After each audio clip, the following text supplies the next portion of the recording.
Hoy vamos a meternos a fondo con una idea que seguramente flota en el ambiente. Esa sensación de que algo en la sociedad se está rompiendo. Veremos cómo la ciencia está intentando pasar de esa percepción a una fórmula que se pueda medir. A ver, es una pregunta que resuena en muchos lados, ¿no? Esa sensación de que la confianza ya no es la misma, de que las divisiones son cada vez más profundas, como si esos hilos que nos mantenían unidos se estuvieran desgastando. Pero, ¿y si esto fuera más que solo un mal presentimiento? Pues resulta que este sentir generalizado no es solo una opinión, es un fenómeno que la comunidad científica está, por fin, tratando de definir y, lo más importante, de medir con rigor. Y aquí es donde entra el concepto clave, la teoría de la erosión social acumulativa, o TESA. Es básicamente el nombre técnico que se le da a este desgaste. Ojo, no es algo que pase de un día para otro, sino un proceso lento, acumulativo, que se alimenta de varios factores que además se empujan unos a otros. Ok, para poder entender esta teoría hay que desmenuzarla, ¿no? No se trata de una sola idea gigante, sino de un modelo que tiene varias capas, todas conectadas entre sí. Y esto lo ilustra perfectamente. Fíjense cómo fluye el modelo. Empieza en lo más grande, el nivel macro, con la desigualdad estructural. Luego baja a un nivel medio, el meso, que tiene que ver con la confianza en las instituciones y en la comunidad. Y finalmente, aterriza en la experiencia de cada persona, el nivel micro, con el agotamiento personal y la polarización. Todo está conectado. Muy bien, tener la teoría es un primer paso enorme, pero aquí viene el verdadero reto. ¿Cómo conviertes una idea así, tan compleja y abstracta, en algo que de verdad puedas medir y analizar con datos duros? Y la respuesta es esta herramienta, el instrumento TESA-Likert.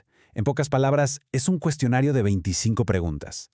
Utiliza una escala donde la gente indica qué tan de acuerdo o en desacuerdo está con ciertas afirmaciones.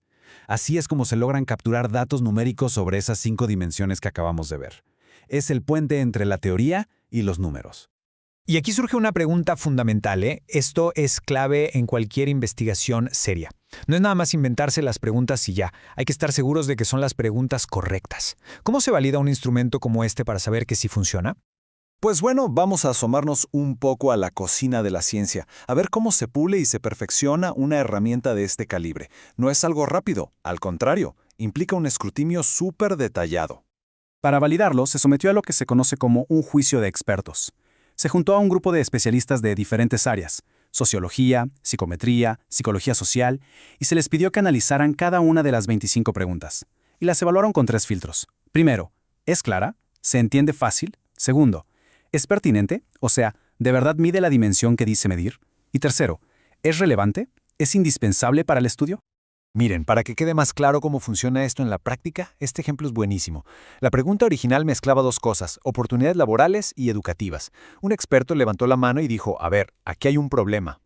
Como lo explicó la doctora Elena Valdés, esta es una pregunta de doble cañón. O sea, estás preguntando dos cosas en una. Alguien podría sentir que hay injusticia en lo laboral, pero no en lo educativo, o al revés. ¿Y entonces qué contesta? La respuesta se vuelve poco confiable. La solución fue mucho más inteligente. Generalizar a oportunidades de desarrollo, y así la pregunta se volvió mucho más precisa.